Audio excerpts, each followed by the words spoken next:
우리 좌우에 계신 분들과 인사하겠습니다. 잘 오셨습니다. 사랑합니다.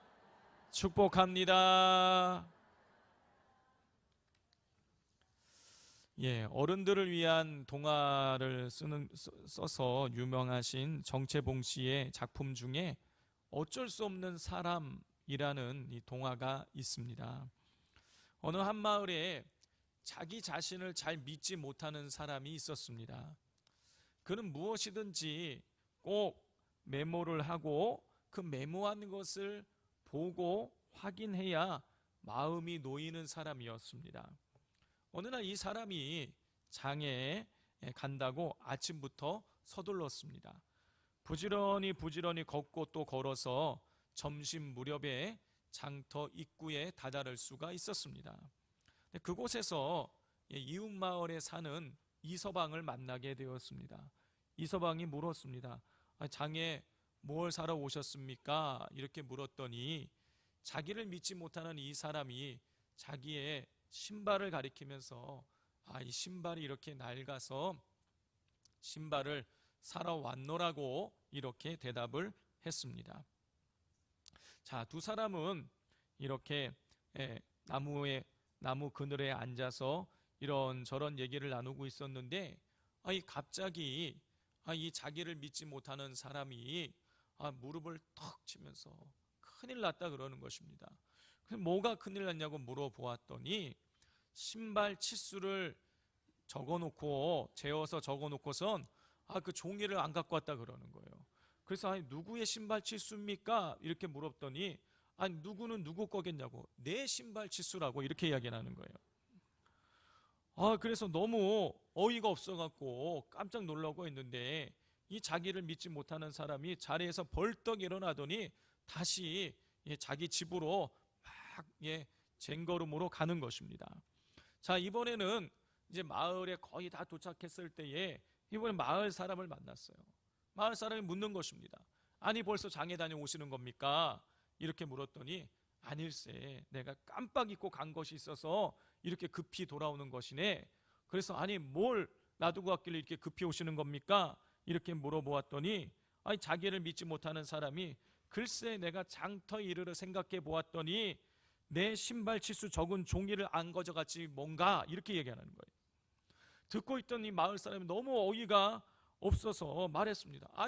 신을 신어보고 발을 채워보고 맞춰보면 되는 거지 뭘 그걸 가지러 여기까지 왔습니까? 물어보았더니 자기를 믿지 못하는 사람이 이렇게 얘기하는 것입니다.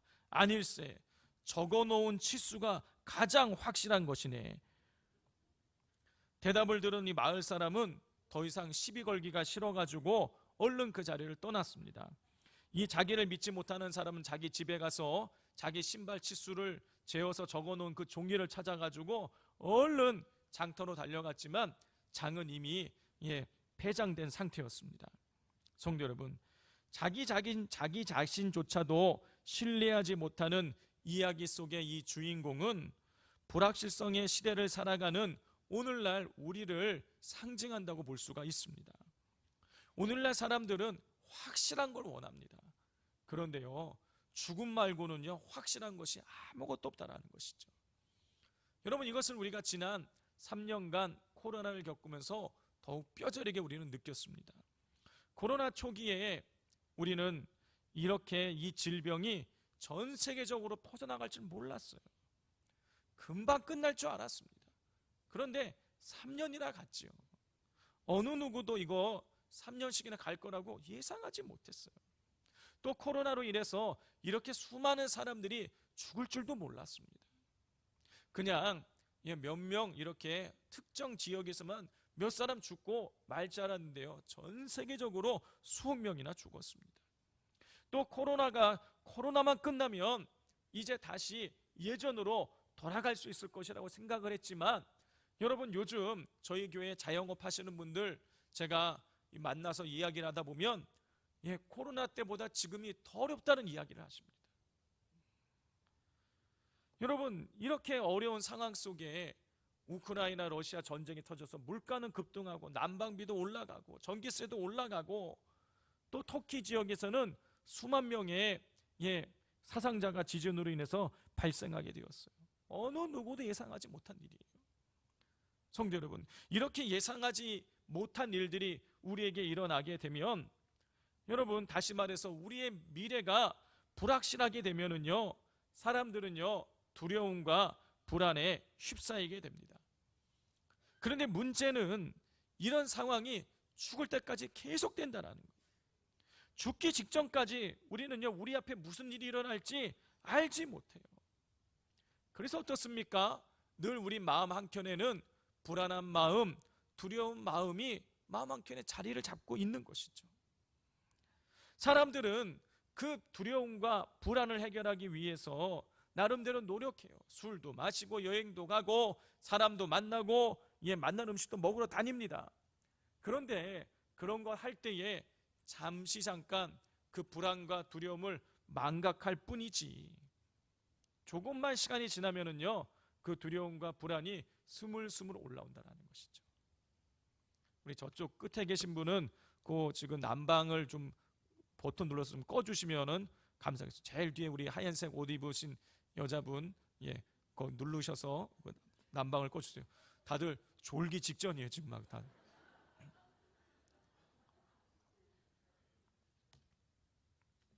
우리 김윤선 목사님이 지난주에 춥다 그러셔가지고 어젯밤 10시부터 이걸 틀어놓으셨어요. 그래서 지금 따뜻한데, 따뜻한 것까지는 좋은데 거의 그 약 먹은 병아리들처럼 거의 눈이 막 감기려고 막 지금. 사랑도 여러분, 우리는요 미래를 알 수 없어요. 늘 이 미래에 대한 불확실성, 미래에 대한 그 불안감이 우리에게 있습니다. 그러면 우리는 죽을 때까지 이렇게 우리 마음속에 불안함과 두려운 마음을 안고 살아가다가, 그러다가 우리는 죽어야 되는 것일까요? 오늘 성경 말씀에 보면은요 우리에게 소망의 그 빛을 우리에게 주고 있습니다. 우리 6절 말씀을 다 같이 한번 읽어보겠습니다. 시작. 내 평생의 선하심과 인자하심이 반드시 나를 따르리니 내가 여호와의 집에 영원히 살리로다.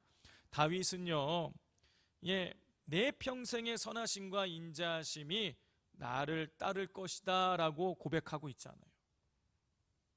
뭐라고 고백하냐면 내 평생의 선하심과 인자하심이 반드시 나를 따른다고 그렇게 고백하고 있어요.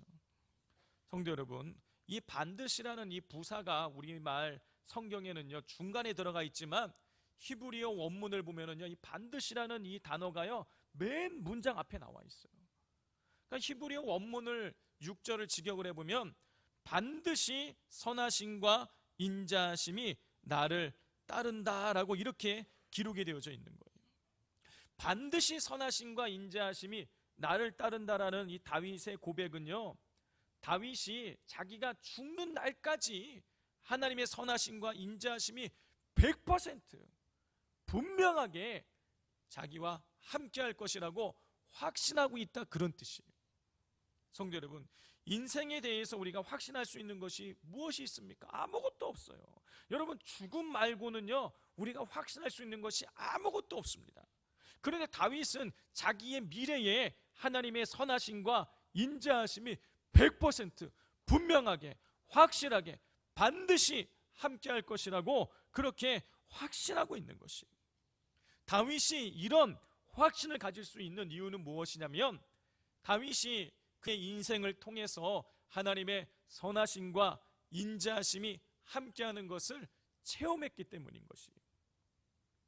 다윗은 일개 목동이었던 자기에게 하나님께서 기름 부으셔서 자기를 왕으로 세우시고, 사울왕의 그 악한 손길로부터 자기를 지키신 하나님의 선하심을 체험했어요. 또 밧세바와 간음죄를 저지르고 그 죄를 덮기 위해서 밧세바의 남편 우리아를 전쟁에 보내서 죽게 만드는 살인 교사죄를 지었을 때, 그때 눈물로 자기가 하나님 앞에 회개했을 때 하나님께서 그것을 용서해 주시는 하나님의 인자하심을 경험했던 것이죠. 이렇게 다윗은 영적으로 육적으로 사망의 음침한 골짜기를 통과하는 순간순간마다 하나님의 선하심과 인자하심을 통해서 난관을 돌파하고 회복될 수 있었던 것이에요. 그렇기에 그는 자신의 평생에 하나님의 선하심과 인자하심이 반드시 따를 것이라고 확신할 수 있었던 것이죠.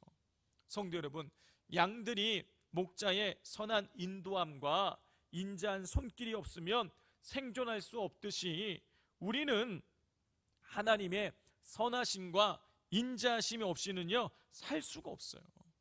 한번 상상을 해 보십시오. 만약에 하나님께서 선하심과 인자하심이 아니라 우리를 악의로 대하신다라면 여러분, 우리 중에 구원받을 사람은 아무도 없는 거예요. 우리는 전적인 하나님의 은혜로 죄사함을 받고 구원에 이르게 된 것이죠. 하나님께서는 예수 그리스도를 이 땅에 보내셔서 당신의 선하심과 인자하심을 증거하도록 하셨어요. 이 땅에 오신 예수님께서는요 말씀을 전하시면서 이렇게 당신 자신을 목자로 비유하시면서 이런 말씀을 하셨습니다. 요한복음 10장 11절이에요. 나는 선한 목자라. 선한 목자는 양들을 위하여 목숨을 버리거니와. 예수님께서는 당신 자신을 선한 목자로 비유하시면서 선한 목자는 양들을 위해서 목숨을 버린다라고 말씀하셨어요. 그리고 실제로 예수님께서는, 선한 목자 되신 예수님께서는 당신의 양들을 위해서 목숨을 버리셨어요. 십자가에 달려 죽으셨어요. 예수님께서는요 죄인인 우리를 악의가 아니라 선하심과 인자하심으로 우리를 품어 주셨어요.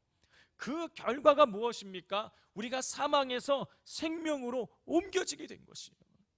중요한 것은 이렇게 선하심과 인자하심으로 우리를 품어주시는 예수 그리스도의 사랑이 단회적으로 그치는 것이 아니라 영원히 지속된다는 것이에요. 예수님께서는 하늘로 승천하시기 전에 제자들에게 말씀하셨습니다. 내가 세상 끝날까지 너희와 항상 함께 있겠다. 세상 끝날까지 너희와 항상 함께 있겠다는 얘기는 무슨 뜻이에요? 끝날 때까지, 세상의 종말이 올 때까지, 너희가 죽을 때까지 내가 너희에게 사랑을 베풀고 은혜를 베풀고 너희를 선하심과 인자심으로 품어주겠다, 그런 뜻인 거예요. 세상의 사람들은요 찰떡같이 약속을 했다가도 쉽게 변심을 하지만 우리의 예수님의 우리에 대한 사랑은요 변함이 없으신 것이에요. 요한복음 13장 1절입니다. 유월절 전에 예수께서 자기가 세상을 떠나 아버지께로 돌아가실 때가 이른 줄 아시고 세상에 있는 자기 사람들을 사랑하시되 끝까지 사랑하시니라. 예수님께서 죽음이 임박한 상황 가운데서도 당신의 백성을 끝까지 사랑하셨대요. 여러분, 예수님은요 당신께서 십자가형에 처하실 것을 알고 계셨어요. 얼마나 고통스럽게 죽으실지 알고 계셨어요. 여러분, 내가 죽는다는 사실을 안 이상은요 인간은 괴로워 견딜 수 없는 거예요. 자기 자신에 대한 연민이 끓어오를 그때예요. 그런데 그때에도 예수님께서는요 당신 자신이 아니라 당신의 사람들을 끝까지 사랑하신 거예요.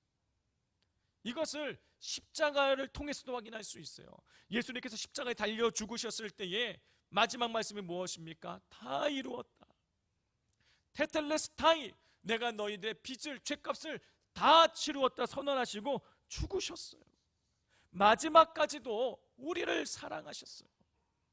예수님의 사랑은요 죽음 앞에서도 변함이 없으셨어요. 예수님의 변함없는 사랑은요 오늘도 계속되고 있고 그 사랑으로 우리는 구원에 이르게 된 것입니다. 그렇다면 그리스도의 변함없으신 사랑을 받은 자로서 우리는 어떻게 살아가야 할까요? 이에 대한 답이 요한일서 3장 16절에 나옵니다. 그가 우리를 위하여 목숨을 버리셨으니 우리가 이로써 사랑을 알고 우리도 형제들을 위하여 목숨을 버리는 것이 마땅하니라 그랬어요. 사도 요한은요 예수님께서 우리를 위해서 목숨을 버리셔서 우리가 사랑을 알게 되었다 기록하고 있어요. 여기서 이 사랑이라는 건요 최고의 사랑을 나타내는 아가페를 의미해요. 아가페가 무엇입니까? 하나님의 사랑이에요. 하나님의 사랑이 어떤 사랑입니까? 자격이 없는 사람에게 무조건적으로 주어지는 은혜인 거예요. 그 사랑이 바로 아가페예요. 자, 이 아가페 사랑이 어떻게 우리에게 나타나 보여졌습니까? 십자가를 통해서 보여준 거예요. 죄 없으신 예수님께서 죄인인 우리를 위해서 아무 조건 없이 십자가에 달려 죽으셔서 죄값을 대신 치루어 주셨어요. 이게 아가페 사랑인 거예요.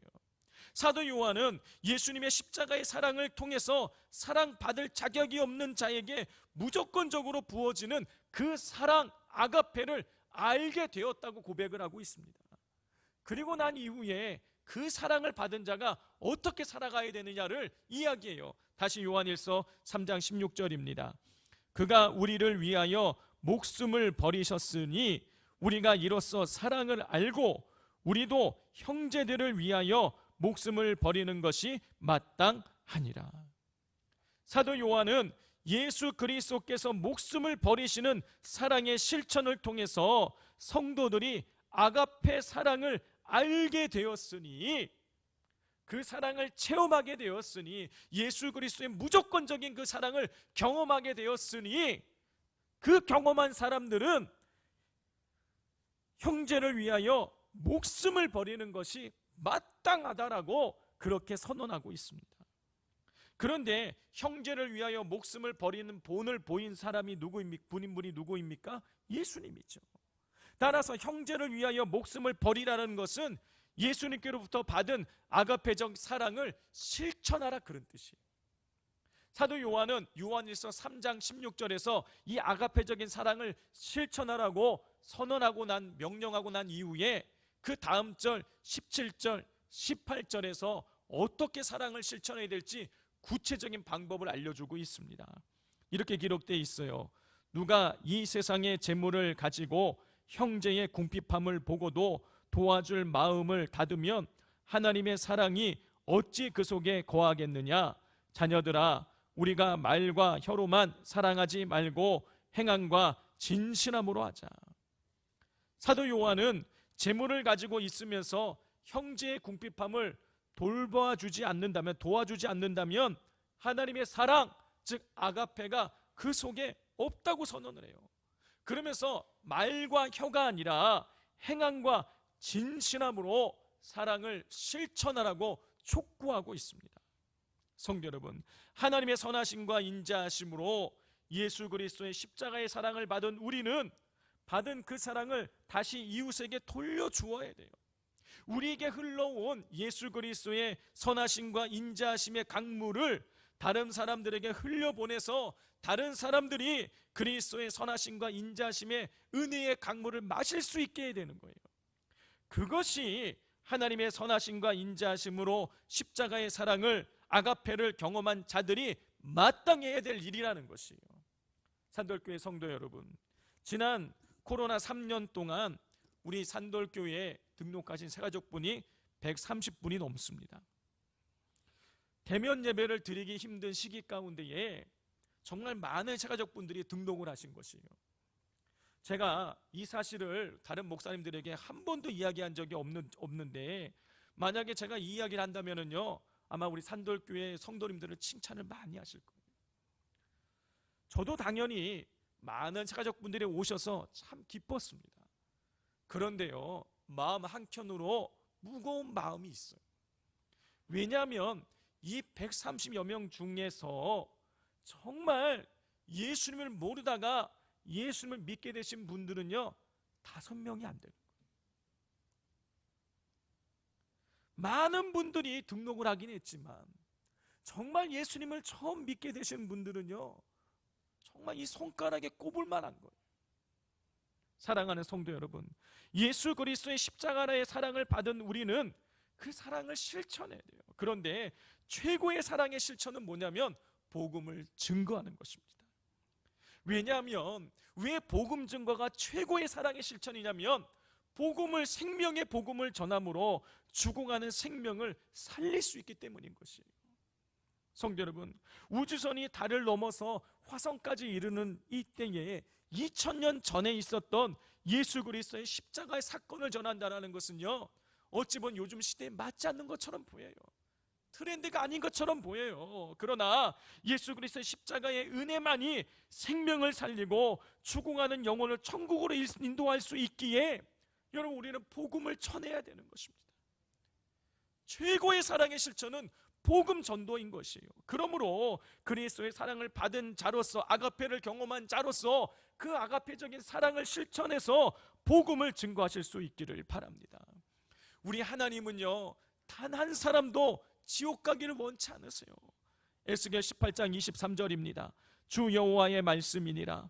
내가 어찌 악인이 죽는 것을 조금인들 기뻐하랴. 그가 돌이켜 그 길에 떠나 사는 것을 어찌 기뻐하지 아니하겠느냐. 하나님께서는요, 악인 즉 하나님으로부터 벗어나 있는 사람들이 죽는 것을 원치 않으신대요. 하나님을 떠나 있는 사람들이 돌이켜서 하나님을 믿고 살게 되는 거, 그걸 기뻐하신다는 거예요. 그러면 우리가 어떻게 해야 이 영적으로 죽어가는 사람들을 우리가 살릴 수 있을까요? 예수님께서 하늘로 승천하시기 전에 우리에게 유언과도 같이 남기신 말씀을, 우리가 그 명령을 순종함을 통해서 우리는 생명을 살릴 수가 있어요. 예수님께서 하늘로 승천하시기 전에 우리에게 주신 그 명령이 무엇입니까? 땅끝까지 이르러 내 증인이 되라는 것이. 그러므로 우리는 때를 얻든지 못 얻든지 복음을 증거하는 삶을 살아야 되는 것입니다. 그리스도께로부터 받은 사랑을 실천해서 생명의 강물을 죽어가는 영혼들에게 흘러가도록, 그 물을 마시고 그들이 살아날 수 있도록 생명의 강물을 계속해서 흘려보내야 돼요. 어떻게? 사랑을 실천함을 통해서. 사랑을 실천함을 통해서 생명의 강물로 수많은 사람을 살리신 분이 있습니다. 바로 일본의 나가노 목사님이세요. 이 나가노 목사님은 일본이 한참 2차 세계대전을 벌이고 있을 때에 목회자가 되셨습니다. 그리고 일본에서 가장 영적으로 척박한 지역을 찾아가셨어요. 미신이 아주 왕성하게 있는 그 지역을 찾아가셔서 교회를 개척하시고 복음을 전하기 시작했습니다.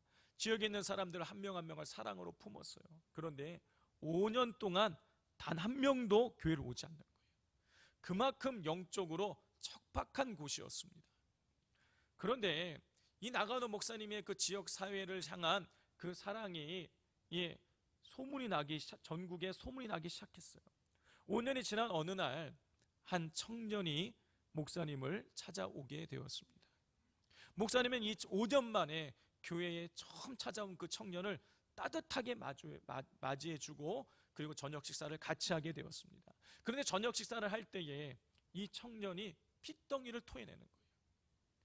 나중에 보았더니 이 청년이 결핵 환자였던 거예요. 그 밥상에는 어린 자식들도 있었는데 자칫 잘못하면 온 식구가 다 결핵에 감염될 수 있는 그런 상황이었지만 나가노 목사님은 그 청년을 문전박대하지 않았습니다. 아무렇지도 않다는 듯이 그 핏덩이를 치워내고 다시 같이 식사를 해주었어요. 그렇게 이 청년과 함께 먹고 자고 하면서 이 청년을 극진히 이 사랑으로 잘 돌보아 주었습니다. 자, 이 청년은 나가노 목사님을 통해서 신앙은 곧 사랑이고 사랑은 말이 아니라 실천하는 것임을 배우게 됩니다. 이 청년이 20세기의 일본의 성자로 불리우는 가가오 도요이코 목사님이세요. 가가오 도요이코는 나가노 목사님을 통해서 그리스도의 사랑을 알게 된 이후에 열심히 신학 공부를 하고 사랑을 실천하고자 목회자가 된 이후에 도쿄와 고베에 있는 빈민구를 찾아 들어가게 됩니다. 그 당시에 일본도 전쟁통이었기 때문에 수많은 빈민들이 있었던 거예요. 그 빈민들에게 있어서 가장 큰 고통은 뭐였냐면 변비였습니다. 잘 먹지 못해서 생기는 변비였어요. 많은 빈민들이 그 변비로 인해서 고통스러워하는 것이죠. 그러면 나가노 목사님께서 장갑을 끼시고 빈민들의 그 딱딱하게 돌같이 굳어진 그 변을 하나하나 다 손으로 긁어서 꺼내주셨다는 거예요. 그래도 나오지 않는 변들은 혀로 핥아서 그것을 녹여서 꺼내 주셨다는 것이죠. 자, 이 사실이 나가노 이 가가와 도요이코 목사님의 이 사랑의 실천이 소문이 나면서 신문 기자가 찾아왔습니다. 질문을 했어요. 목사님은 어떻게 그렇게까지 하면서 사람들에게 사랑을 보여주시는 것입니까? 이렇게 질문을 했더니 목사님이 이렇게 대답하셨다는 거예요. 저는 배운 대로 합니다. 제 선생님은 제가 각별한 핏덩이를 닦아주셨습니다. 그분이 하신 것에 비하면 이것은 아무것도 아닙니다. 가가와 목사님의 지속적인 사랑의 수고로 그 많은 수많은 빈민들이 마음의 위로를 얻고 예수님을 만나게 되었어요. 사랑의 수고가 복음의 통로가 된 것입니다. 훗날 가가와 목사님은 중국으로 넘어가게 됩니다. 중국으로 넘어가서 중국 땅에 있는 중국의 그 빈민들을 위해서 똑같이 헌신하게 되시는 거예요. 그 당시에 중국의 장개석 총통의 부인이 송미령 여사인데, 송미령 여사는 독실한 그리스도인이었어요. 이 가가오 목사님의 그런 헌신적인 사랑에 감동이 되어져서 목사님을 가까이 하면서 목사님을 통해서 성경 공부를 했다라는 것이죠. 그러는 중에 1945년 8월에 일본이 패망을 하게 되는 것입니다. 그래서 중국 땅에 있는 일본의 군인들과 일본 사람들이 이제 일본 땅으로 철수를 해야 되는 거예요. 그 당시에 일본이 여러 지역을 식민지 삼고 있지 않았습니까? 그런데 이 식민지에서 일본인들과 일본 군인들이 철수해서 나올 때에 그 현지에 있는 나라 사람들에게 엄청난 테러를 당했다라는 거예요. 하지만 일본이 패망해서 중국 땅에서 나올 때에 일본 군인들 그리고 중국 땅에 있는 일본인 200만 명이 나왔지만 어느 누구도 테러를 당하지 않았다라는 것이에요. 왜냐하면 장개석 총통이 포고령 1호를 선포했기 때문이에요. 그 내용이 뭐냐면 그 일본 사람들이 철군할 때에 일본 사람들에게 위해를 가하는 사람은 중형에 처한다. 그게 내용이었어요. 그것으로 인해서 일본에 있는 수많은 사람들이 중국 땅에서 나올 때에 아무도 해를 입지 않았다라는 것입니다. 이런 포고령을 내린 이유는 무엇이냐면 이 장개석 총통 또한 이 가가오 도요이코 목사님의 그 사랑의 실천에 감동되어졌기 때문인 것입니다. 성도 여러분, 나가노 목사님은요 평생에 단 한 명의 그리스도인밖에 배출하지 못했어요. 경제적으로 보자면은요 실패한 것입니다. 그러나 영적으로 보면 결코 그렇지 않지요. 왜냐하면 나가노 목사님이 없었더라면 수많은 사람들을 영적으로 살리고 천국으로 인도한 가가오 도요이코 목사님이 존재할 수 없기 때문인 것이에요. 성도 여러분, 우리가 그리스도의 사랑을 실천하여 죽어가는 생명, 단 한 생명을 살리면 여러분 그 생명으로 끝나는 것이 아니라 수많은 열매로 이어지게 되는 것입니다. 진짜 하나님을 알지 못해서 죽어가는 생명을 살리게 되면 하나님께서 그 생명을 통해서 수많은 생명이 살아나게 만들어 주신다라는 것이. 그러므로 우리의 평생에 변함없이 베풀어지는 그분의 선하심과 인자하심을 기억하면서 십자가의 복음을, 예수 그리스도를 증거하는 삶을 살아가실 수 있기를 바랍니다.